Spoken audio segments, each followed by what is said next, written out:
and we are going to move through.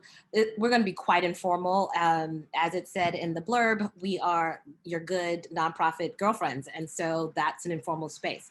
But we are going to talk about the challenges and opportunities in the current moment, missteps that we see boards and organizations making as they work to deepen their DEI work or their equity work. We'll tease out why I might have separated those terms, and then just generate and discuss some strategies that might allow boards to do that more authentically, and hopefully leave with you being able to take action or committing to take action. So this is our overview and welcome. We'll move into the dialogue. Again, want you to leave with some things that you can commit to, and we will wrap and let you go get that done or start getting that done. I love to get us in the right mindset. You've probably transitioned from another session or from something you were doing, homeschooling, all kinds of things. And so mindsets that I think will be helpful for us in this space are practicing self-awareness, understanding what our limits are and what we bring to a space, I think is always important. Focusing on human values, and as board members, architects of policy, I think it's really important for us to stand what it is that we are thinking about, and who we are centering and what we're centering as we go about that design.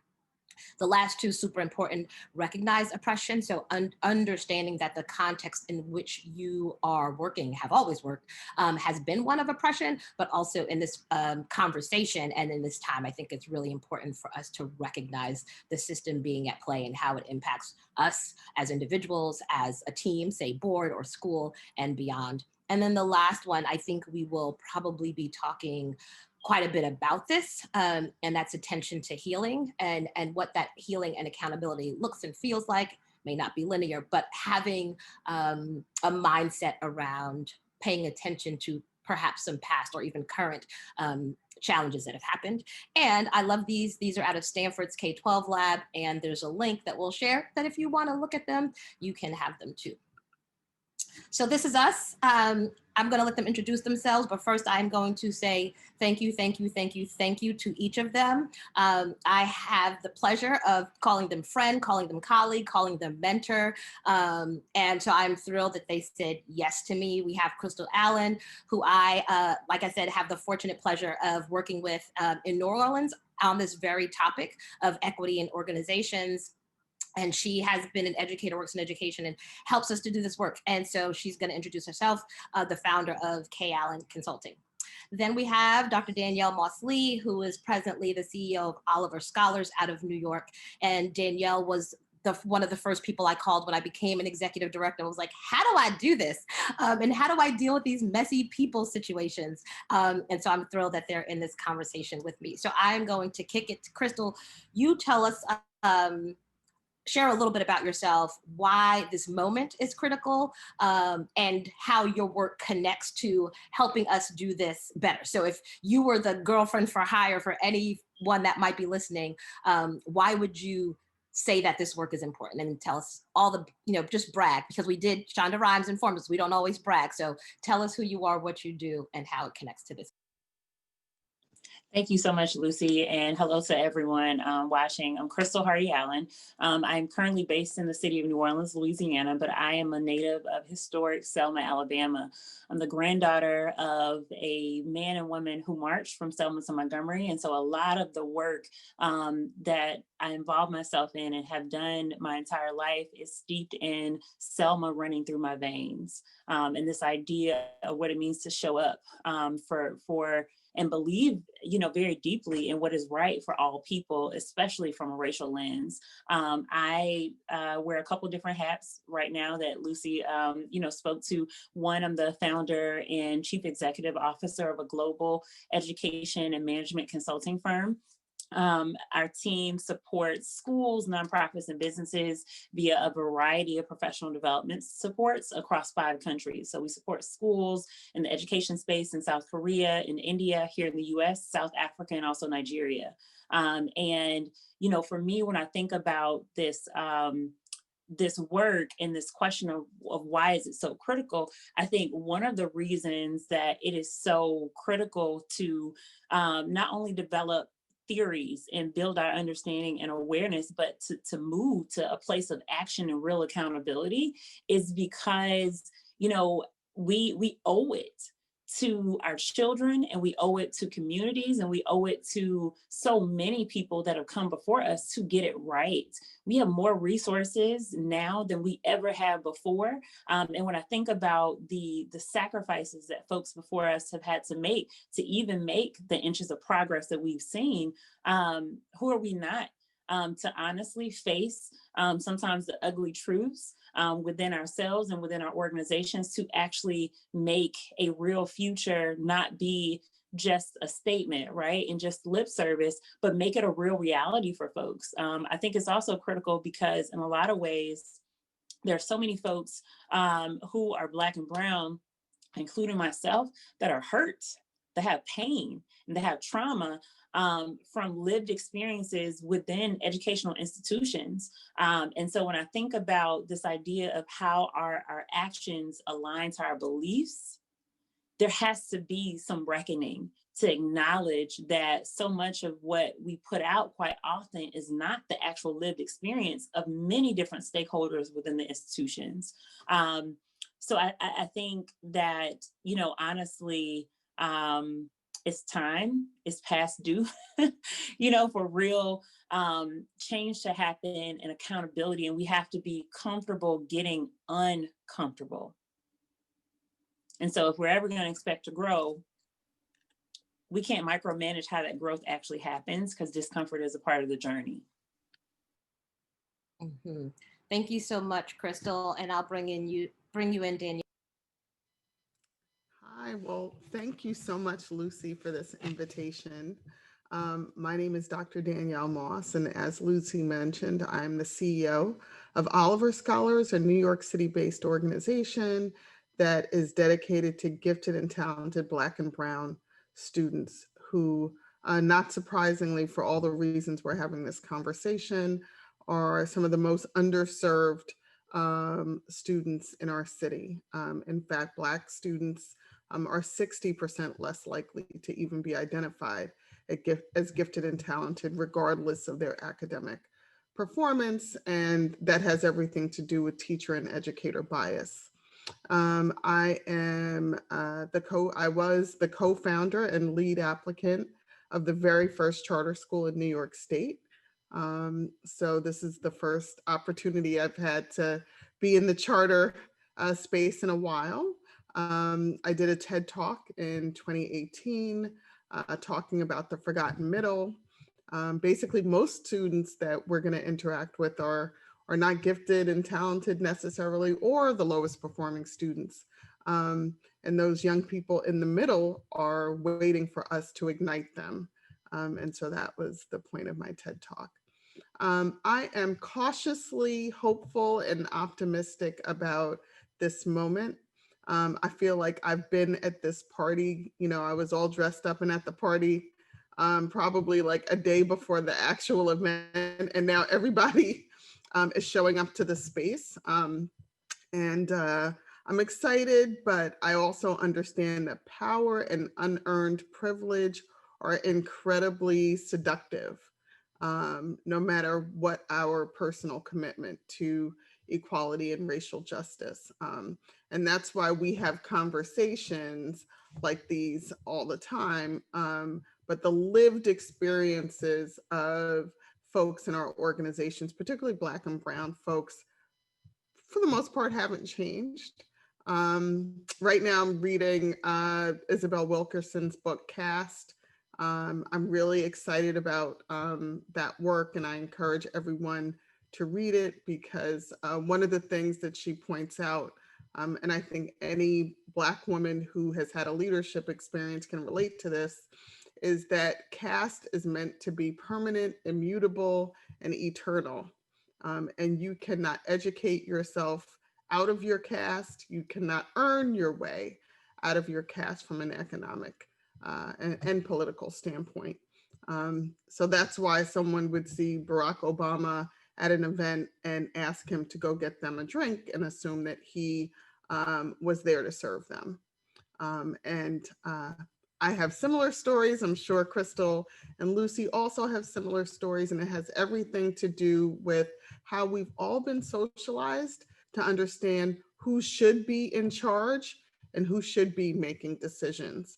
And so again, if we don't change those fundamental ideas about who deserves a voice and has power in our organizations, we're always going to use these moments as a way to release our collective frustration and then go back to business as usual. But my hope is that we'll make a little bit of progress this go round. Thank you, Danielle. And I'll just quickly say, I'm Lucy Castillo. I work for Education Board Partners, which is based in Washington, D.C., but I'm currently quarantined in Jersey City, New Jersey. And I won't talk about me because I'll get us moving. And so I think I've shared this slide. This happened, we were all home quarantined, and things, to Danielle, to your point, things that have been happening over and over again, but they felt different. There felt a different level of urgency, a different level of understanding for what was invisible to a lot of people became visible. And charters have not been immune at all. So we talk about impact versus intent. I think the intent of it, I worked for New York State Education Department back in the day when you could visit all charter schools in one day. And they've grown, and they had promises that they made around innovation and serving all children and having diverse models available and choice, right? But to your point, as these organizations have come to this time, a lot of them took a stance and there was a bit of a backlash. And so the thinking of this session, just to share with folks, was around, we're in this moment, and you said the word, I think, Crystal, of reckoning, of looking at where we are and being able to clearly see how we got here. For those of us in this work, and folks Black and Brown, Indigenous, Latinx, right, have always understood it and known that. But it seemed that other people were now paying attention. And so this conversation was also then really inspired. So the timing, but also this meme. And Danielle, I didn't credit you properly when I was texting you, because I just remembered this meme being shared and a lot of amens and likes happening on it, right? And so I was like, that is so smart, right? You want to transform your organization? Ask the Black women who left in the last 5 years, truthful feedback on the experience. They are going to give you some gems. And if you are willing to be quiet long enough and be accountable, they're probably going to have your entire plan for you. So that was one of the things. And then fortunately, then Danielle shared this article that she wrote for Nonprofit Quarterly earlier in the summer. And so the centering of this conversation is and I think you said the disconnect. I like to use the word incongruence, right? Between the moment where folks in education perhaps felt obligated to take a stand and say, we stand for diversity and equity and inclusiveness. We want people to belong, and chose to make statements. But then what happened was folks who were in those organizations at present or had been members of those, whether they were parents, students, faculty, decided like, no, because I was harmed, to your point, Crystal, they were harmed and are being harmed and saw harm being done. So there was this incongruence between what your statement said, what the board said, and what I know to be true because I was there. And so no one is immune, and we're not trying to throw anybody under the bus, but the things about origin stories, and how you got founded, who leadership was, what the culture of your school was, all of that stuff, how does that fit in with what you press send on? And so that is the conversation we want to have. So these are some equity in action pieces, and then we're going to really move into the conversation. The first one is by the Management Center. So you've declared Black Lives Matter, now what? And then how to be anti-racist. The Harvard Gazette, Khalil Gibran Muhammad wrote this piece, and he's heading up that work in Harvard. And so we wanted to center it around, before you send it out, huh? He's on your board. Awesome. And so before you actually send it out, we would love for you to have some of these conversations first, because it might be a thing that you don't even decide to press send. You might decide to get your house in order first and then press send. So let's move into that. And I'm going to ask you both to just jump in. Organizations have made those. Well, first, let's go back. Or maybe connecting it to this question, people have made declarations, public ones. what's good in that? Like what's good about them having said, yes, we want to put a stake in the ground and make a commitment? What's good and what's not so good about people making public declarations? So, I mean, I'll just say this, right? A public declaration is free. It's not necessarily attached to any change in behavior, any change in policy. And I think we have gotten really comfortable, I think, particularly in the age of social media, with kind of like uh, monetizing our activism, right? And so one way that I saw this really show up is kind of like the monetization of Pride Month for the LGBTQ community. It's not just about recognizing it and acknowledging the LGBTQ community. You saw people like coming out with product lines and you know, events that were really kind of like profit driven, but not necessarily attached to transforming the lived experiences of people in their organization. So to me, you know, I can make a declaration about anything. I can like go on and say the sky is purple, right? If the Black people, and there is an element of anti-Blackness to our American caste system that we cannot minimize. So that's why I'm being so specific.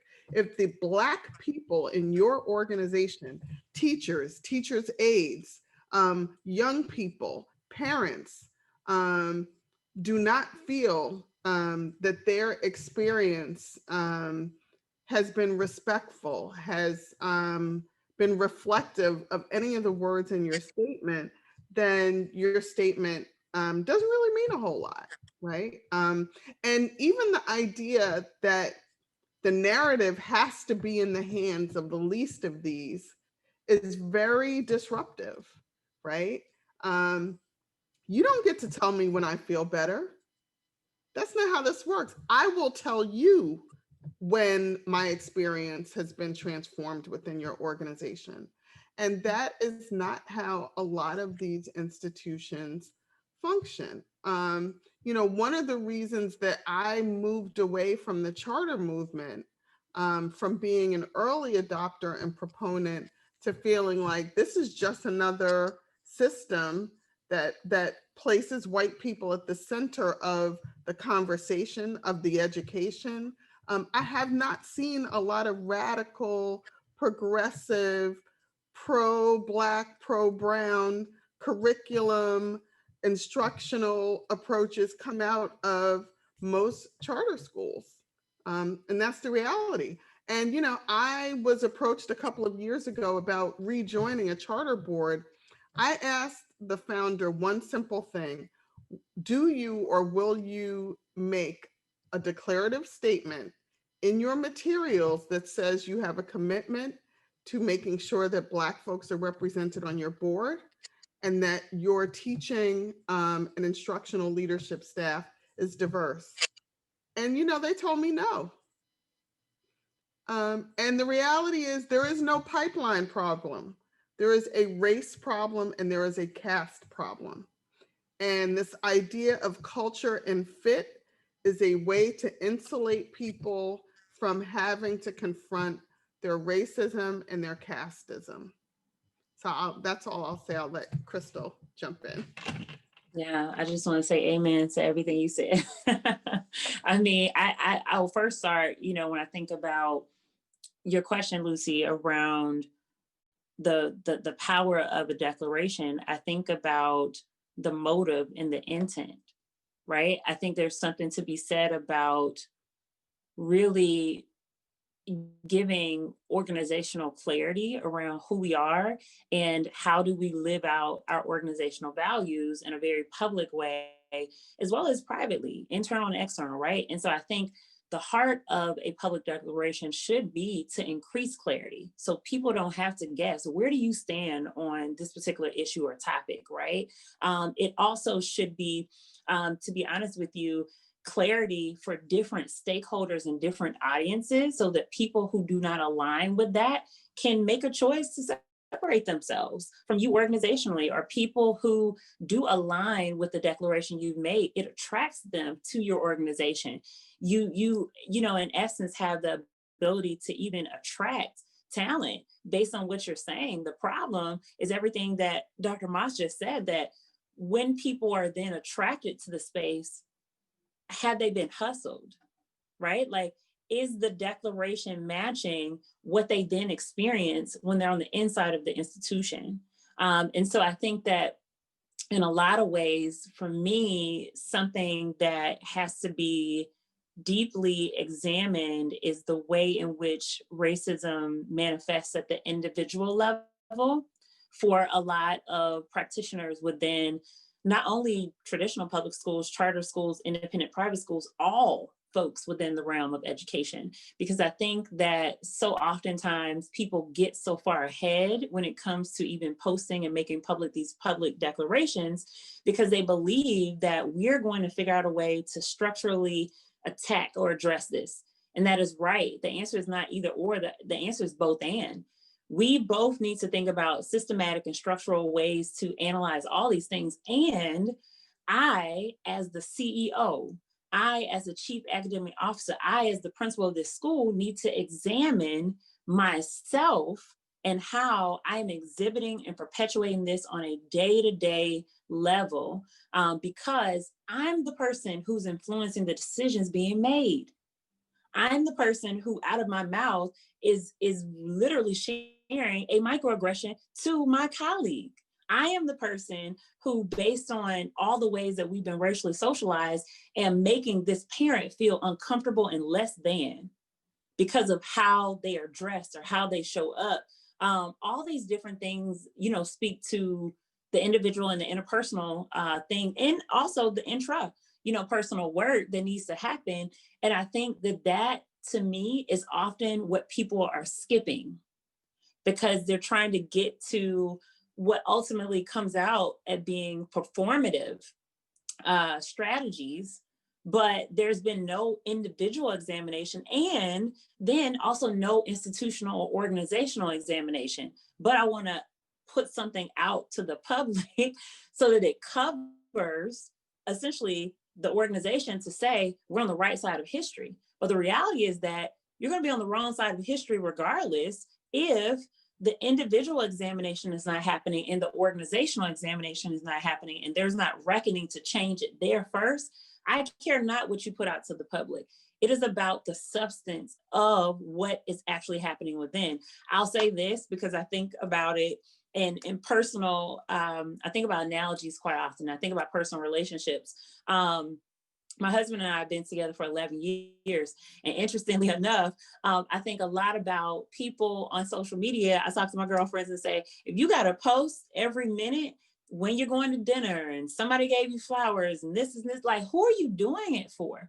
There are some people that have had very lively social media relationships that have lasted all of 1 and 2 years. And 11 years later, I'm still with this same dude, and you barely see anything because I'm barely posting about it, right? Because the lived experience is real, right? That the day-to-day experience is actually healthy in and of itself. So I don't feel the need to try to posture something to be what it's actually not, right? And so part of me thinks about that in terms of this conversation, because my push is, who are you trying to pretend to?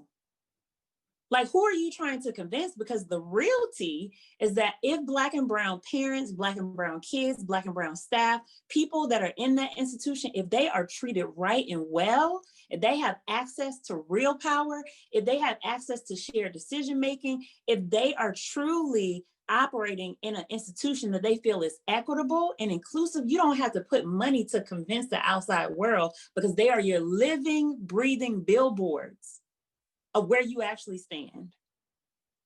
That's all I gotta say, Lucy. I love the analogy. I am always for the latter. But I'm thinking about, how do we get here? Like, how do people who have gotten millions, and as a sector, billions of dollars, to found huge organizations. How are we so unskilled? How are we caught flat-footed when understanding how to navigate this? Or even just to your point, because I've said this to lots of people, I would rather you not make a grand declaration, but get home together, right? So if internally we're great, I would rather you not need to create a statement or send out a statement. But how do we get to the point, and I clearly know the answer to this, some of this, but how do we get to the point where we are in a position where a multi-billion-dollar industry, the charter sector, is so unskilled in how to navigate this, that we have statements that go out, that it seems as though no one in any of these groups have seen that statement or were able to weigh in, because some of it is also, I won't say a name, but there was someone who made a very public declaration, a school founder, and it resulted in Black and brown faculty and staff creating an Instagram account. And so, you know, and again, even this, that, how did the only dialogue, or the only place where folks felt they could anonymously dialogue about this in your school is by creating a social media account. So how are we so unskilled? How are we so flat-footed? How do we get here where we don't have the leadership or the skills needed to navigate this? So I'm gonna say something I hope is not. The system is doing exactly what it was designed to do. Okay, we're not here because we're unskilled. We're here because as a nation, we have 400 years of practice at doing exactly what our Black and brown faculty, school leaders, students, and parents say they are experiencing. We are good at this, okay? South Africa, when they were setting up apartheid, they looked to the United States as a model. When the Nazis were setting up the Nuremberg laws, they looked to the United States as a model for human cruelty, for human degradation, for human disrespect.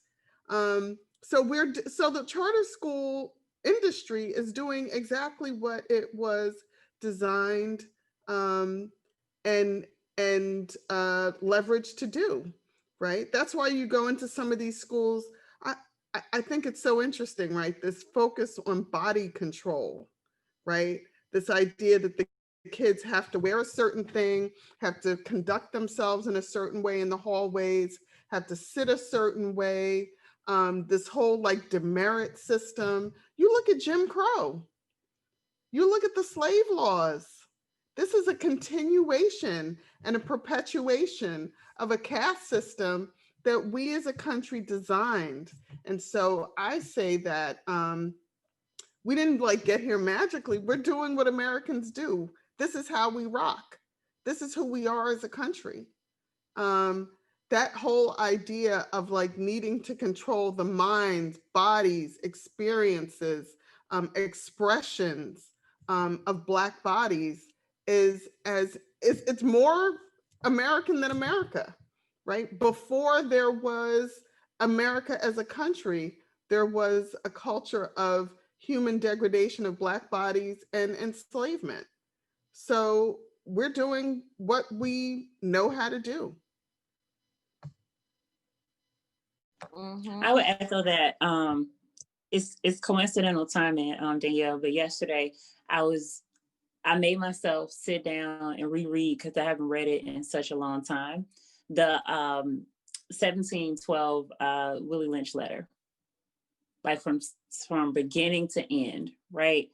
And even the sections of how to create a slave, how to control language, how to control the body, how to break the soul.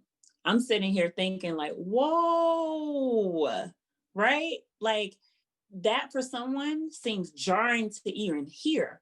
But when you begin to break down what it actually says, right? And you think about then how we set up the culture and climate environments within our educational institutions, is not far from that. Because the moment some little Black girl wants to add on to a point that's shared by a teacher, she's told to put her hand down, right? So that the lesson can continue. But you can't say that Black Lives Matter when you don't welcome my Black curiosity, right? When we talk about this question of how do we create equitable schools, I don't think we need a lesson in how to do it well, because we do it well for some people's children, just not all children. The questions of how do you center parental voice, we know how to do it because it's centered in independent schools, it's centered in private schools. I can name predominantly white traditional public schools where it is centered, from focus groups to one-on-one interviews to surveys to all types of ways to engage families. We choose not to do it for Black and brown families because of reasons of racism, right? And this idea that their voice actually does not matter, that I know better than them. There's classism in that as well, particularly when we're talking about our school serving Black and brown families who live in poverty, right? That my belief that I'm middle class and above makes me more equipped to know what is best for this family, instead of asking families, what do you actually need, right? It is that I don't need your input. I don't want your input, because then when you give it, I see you as an adversary. I see you as a threat. I'm not trying to censor your voice, because this is how we're going to do things. And that is not the ethos, that's not the mindset, those are not the beliefs that we use in other settings. And we have to be honest about that, right? The idea of how do we create an equitable classroom culture, we know how to do it, again, for other children. This idea of a liberatory education is not like complicated. It's not, period. The idea that children should be welcome in environments that are developmentally appropriate, that a 4-year-old should never be asked to sit like this for 35 to 40 minutes straight. And then when he, she, or they move, we send them out in the hallway. That's not done in predominantly white schools. That's not done in affluent schools. Children who are wiggling on the carpet are considered just to be kids, because if they weren't wiggling, I would think something was really wrong with them. But if you are socialized to believe that Black men are dangerous, for instance, you know who else you think is dangerous? That little Black boy. And so therefore, I'm more prone to want to police how he sits, how he speaks, how he moves, everything about him, but I'm not policing other people's children in that way. I tell people oftentimes that there are two cultures for us to pay attention to, and it can be rough to consider it like this, but it's the truth. If you pay attention and look at the expectations of prison culture, and you pay attention and look at historically the expectations of plantation culture, and you juxtaposition that to your school's culture guide, to your school's expectations. I literally done this exercise with schools. People have walked out of the room crying because there's such a parallel to how we manage slaves, and there's such a parallel to how we manage and operate with prisoners. And we're doing that for Black and brown children, masking it by saying we are doing what is in their best interest. Whose best interest is that? Is it really their best interest? And towards, right. It's the breaking and of their towards mind, what end? their bodies, and their souls. Mm-hmm. Yeah, Yeah, absolutely. I mean, it's interesting. So if you didn't know and you just joined, we are talking about, this is a much deeper, realer problem.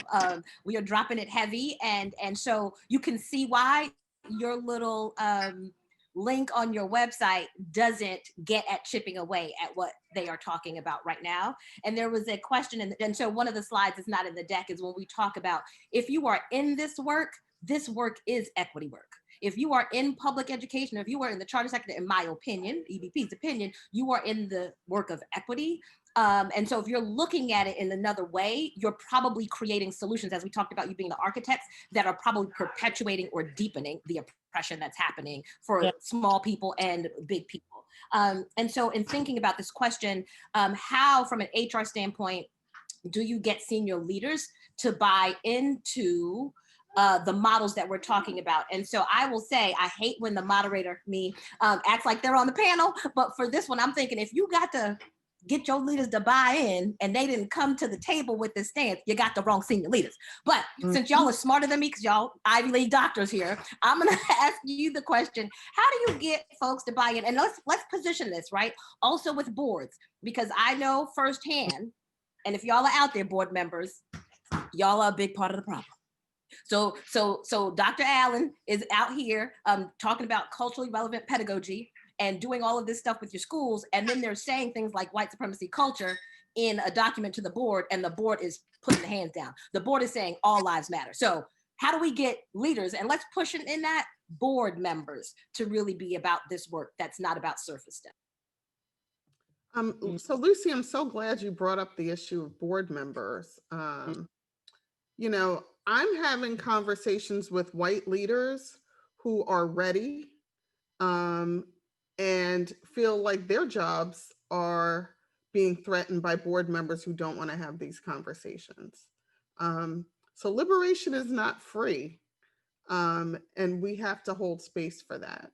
But I'm right with you, Lucy, on this idea of like, what if you have members of your senior leadership team who aren't ready? You want your declaration to mean something, fire them. Do not renew their contracts, invite them to leave your organization. Bye. Like, these are people's lives. These are people's kids. These are people's, futures. So yeah, get rid of them. Invite them to leave the organization. I don't understand. Nobody said, let's give Harvey Weinstein a pass and we're going to talk to him about the violence of his sexism and give him another chance. But we always want to counsel and coach people with racist ideologies and practices and give them continued opportunity to cause harm to communities of color. Like, there is enough out here in terms of training, in terms of books, in terms of documentaries. In New York City, there is a white executives exclusive conversation dedicated to anti-racism and anti-racist practice within organizations. At this point, there is no excuse. Your ignorance is an absolute declaration in and of itself. And so when I think about the Black at conversations on Instagram, that became a big part of the conversation at Oliver Scholars, because so many of our kids were attending independent schools. And literally, I mean, some of this behavior in any other community would be considered child abuse. It would be considered corporal punishment. And people would lose their jobs. And so some of this, if everybody who was in your organization when it was going down, and that includes the people who sit silently by to protect their own privilege, if nobody is asked to leave your organization as a result of some of the feedback that you've gotten, then you have a problem. Because the reality is, if you have a transformative, progressive work culture in your organization where people of color are being seen, are being engaged, are being rewarded financially and otherwise for their contributions to your organization, there will be a line outside your door with some of the most amazing, talented educators of color in this country with their resumes ready. If they're not coming to your school, if they're not coming to your organization, then the word is out about who you really are. So that's my HR piece. Such truth. Such truth. Such truth. I think about a lot of things. I think number one, it's so important to invest dollars and invest time into really incredible training and development for boards, for senior leaders, for all of those who are in leadership and management. Because I think so often when we talk about anti-racist education and how do you create an anti-racist institution, for schools, we narrow it down to teaching and learning. And we're not talking about what does it look like to truly have a racially equitable finance and procurement dynamic within this institution. What does it look like to be racially equitable within our communication, internal and external, within HR, within just all of these components, family and community engagement. They're just, I can literally list 10 different domains of how we operate schools. And until folks are getting deep support and understanding what does it actually need to look like, what are those practices look like, all across 100% of this institution, we're going to keep having a conversation just about the classroom, which gives people an excuse to not have to examine other ways in which racism is existing and being protected within the institution. So I think there's something to be said about how are you investing in truly building your knowledge and building your awareness, particularly in spaces. I know Danielle gave the example in New York. You may be in an area that does not have that. I know plenty of districts that are rural, some are urban, some are in the Southeast and Midwest that don't necessarily have a dedicated space. And yet that is not an excuse, because there's a whole bunch of stuff. COVID has literally given us so much in terms of virtual learning opportunities to be able to take advantage of. I also think that there are so many people who are Black and Brown consultants, Black and Brown thought leaders, et cetera, that you can be partnering with, who have been doing this work for years before it became a trend, who would love to partner with your institutions to help you along your journey, because the key word is that it's a journey, a learning and unlearning. Mm-hmm. I think that on the other side of that, it is being clear about, given what we know, what will be our vision? Where are we going? You would never open a school and not have a clear academic vision. So why do we not have a clear vision of how we want to operate within equity? I think we also have to, as charter management organizations, get to the nitty-gritty around goal setting. Because again, you would not just roll out literacy and say, we just hope people teach really well and we hope the kids just learn and grow. No, you have goals and metrics and ways that you're going to measure these things. And DEI work is no different. We want to make it subjective so we don't have to measure it qualitatively or quantitatively. And that's not the case. We talk about a sense of belonging. Well, tell me, what does it look like for your Black and Brown staff to give you data concretely on a staff climate survey, indicating that over 80 or 90% of my staff of color say that they feel comfortable being their full authentic selves within your institution. Look at the numbers. 56% of them don't say it, and your goal is 80 or 90. You're going to put some interventions and strategies in place, similar to if kids were failing in literacy. You're going to put dollars into it, coaches, all of that. Until we operationalize it for real, we can't truly say that we're holding ourselves accountable to anything that's actually real and concrete. And that's where people continue to allow themselves to have conversations and forums and panels, but no plan, no real goals, no real ways to hold public accountability to the external world as well. So let's be generative, and I'd ask also folks to do that. So if you, again, just to catch you up, this is not about a statement. This is deep. This is history, this is pain, this is system, this is it working as it should. And Crystal, I think you're sort of segueing us into the what do we do, right? And so looking at staff, or having a staff survey, disaggregating it along lines of identity. But what opportunities do you see in front of boards and in front of leaders in this moment, not just about to make it more authentic, to make it real. So putting money behind it, getting a coach, looking at data. What are some other things that boards and organizations can do? And we have a document that I'll share with them from EVP around, before you send anything out, let's just do some internal assessing, but what opportunities or what strategies or ideas would you share with folks?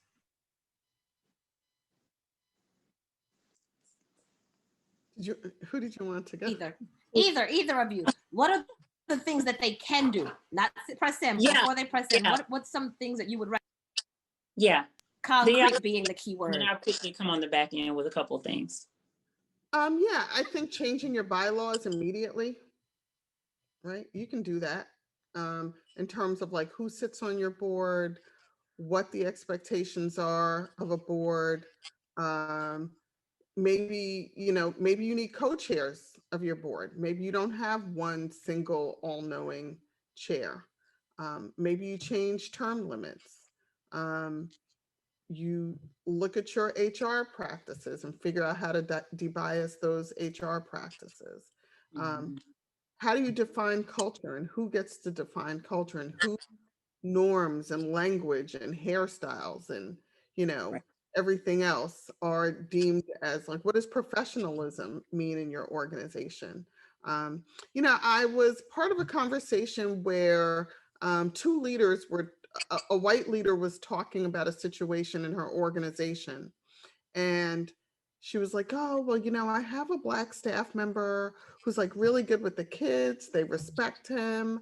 You know, the parents look to him all the time, but basically, like his PowerPoints and Excel spreadsheets weren't as good as, you know, employee B, who was a white female. Um, and the perception was that the white female did not have good, strong relationships within that community, but her work product was deemed as closer to standard than the person who didn't have the same technological skills, right? Um, that is an obvious, well, maybe not obvious, right? But that's where bias in culture comes in. Like this idea of like who says what the standard is. You know, in some communities, you know, the fact it doesn't matter what you can put in an Excel spreadsheet if nobody wants to talk to you and you're in an educational organization, right? So how do you begin to flip how these things show up and play out in your organization? And what's the voice of young people in all of this, right? Mhm. Where do they count? You know, one of the things that I did in another organization I worked at was the kids got to rate the staff on an annual basis. That was very uncomfortable, right? Because we have a lot of isms, and ageism is one of them, right? And so the idea that young people would have input as to who gets hired in the organization through a collaborative hiring process, and then those same young people would have the opportunity to provide continuous feedback to the adults in their building, was incredibly disruptive, right? But also necessary, because it doesn't matter what your resume looks like if the kids don't relate to you, if the parents can't connect with you. So I think, you know, changing language, looking at your curriculum, like who's on your reading list, who's on your faculty. If you're in a community of color, 50% of your teachers at least should be reflective of the community that you're operating in. And yet we know that, you know, at the time that charter schools were created, we saw a decline in economic opportunity for white college graduates in the corporate sector, right? As we moved into a more global economy. And so now you have this parallel economy that creates lots of opportunity, um, financial opportunity, growth opportunity, promotion opportunity for a class of highly educated folks who might not have the same kinds of opportunities that their parents had available to them. So there are some radical things that we can do to change our institutions instantly. Um, you know, are we willing to do them? Like we're not really, you know, we're playing stupid right now. As a country, we're like, oh, I don't know what to do. Ooh, how did we get here? You know exactly what you're doing, because I'm going to give people that credit. You know exactly what you're doing, and you're making a decision to stay where you are. Yeah, I'm going to yeah. add a little bit of pepper to this one. Crystal, I want you to answer, and I'm keeping a list over here, but someone asked in the chat, what might a board that is, I don't know if they put all Black or predominantly Black in a school where it's a largely Black culture, what are the things they have to do? And the thing that I'm going to posit here is we all swim in it. We all swim in oppression and patriarchy and racism. And so even Black folks got to do the work too, right? And so one of the things that popped up is I was thinking about Okun's white supremacy culture characteristics. That's another thing. Go as a board, go as a staff, go look at that and see where those things play out in your organization. Worship of the written word, manufactured sense of urgency, all of those things. But what might a board of color, what might a board that's predominantly Black and brown, what might they need to be looking at and tackling as it relates to oppression and racism and all of those things? I mean, I Yeah. think, you Oh, know, oh, go ahead. I was just going to say very quickly, We have gotten, I see this on social media, we're kind of like mocking respectability politics, right? And this idea that if you behave a certain way, if you present yourself a certain way, you'll have opportunities that would not otherwise be available to you.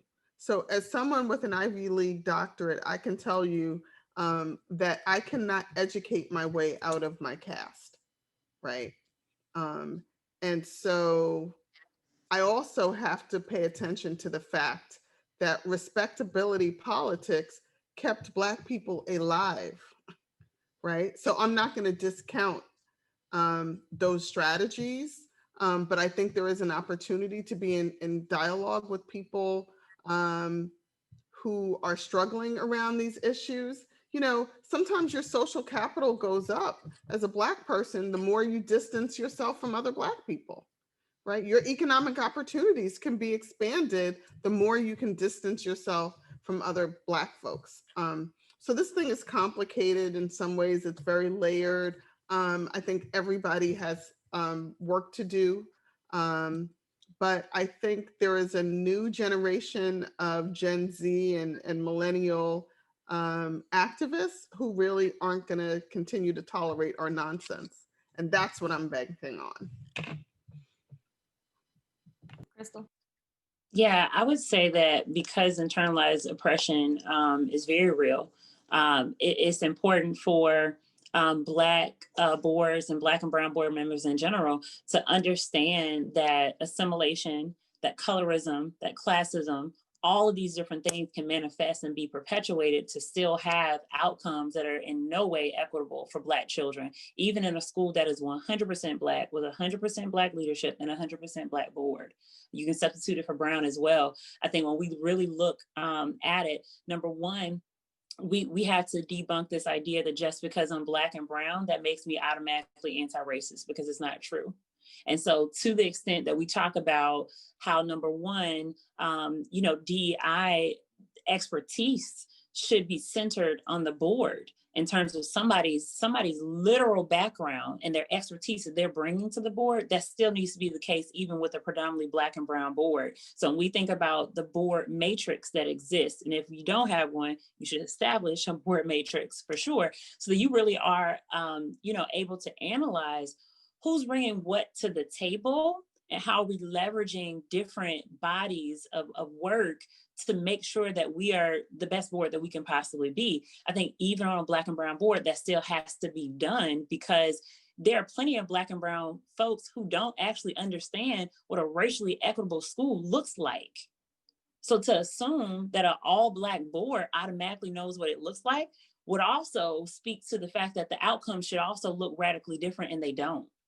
And so I think on top of that, there's this need to really say, even if I'm a predominantly or all Black and Brown board, how do we do an equity audit at the board level to understand what are our growth areas as a board and what are our strength areas right now as it stands. I think a third piece for folks to think about is, how do we measure our effectiveness as a board? And do you have any specific DEI indicators that speak to board effectiveness?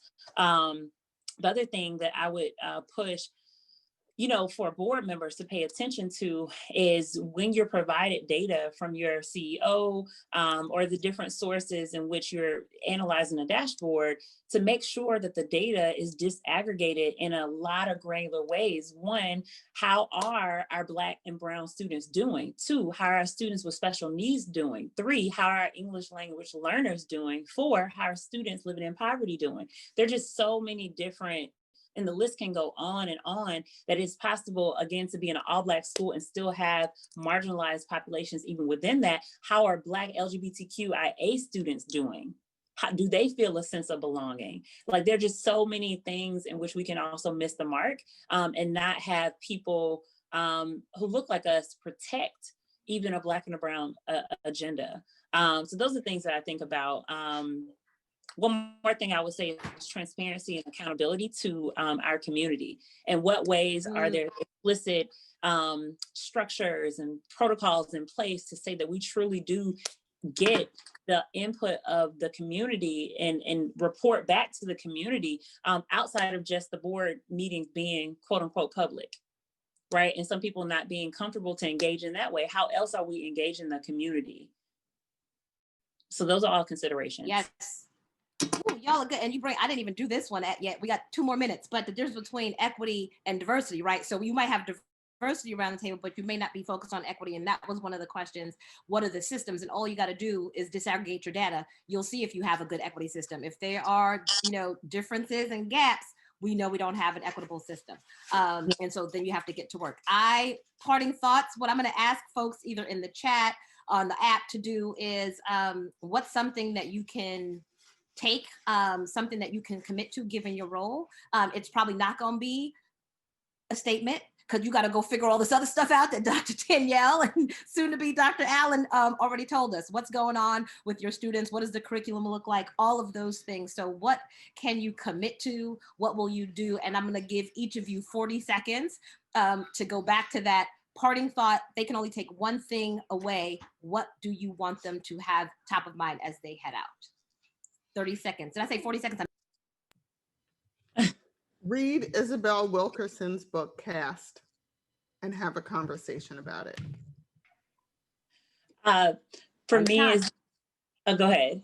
No, I said she came in under time. You go. Oh, good.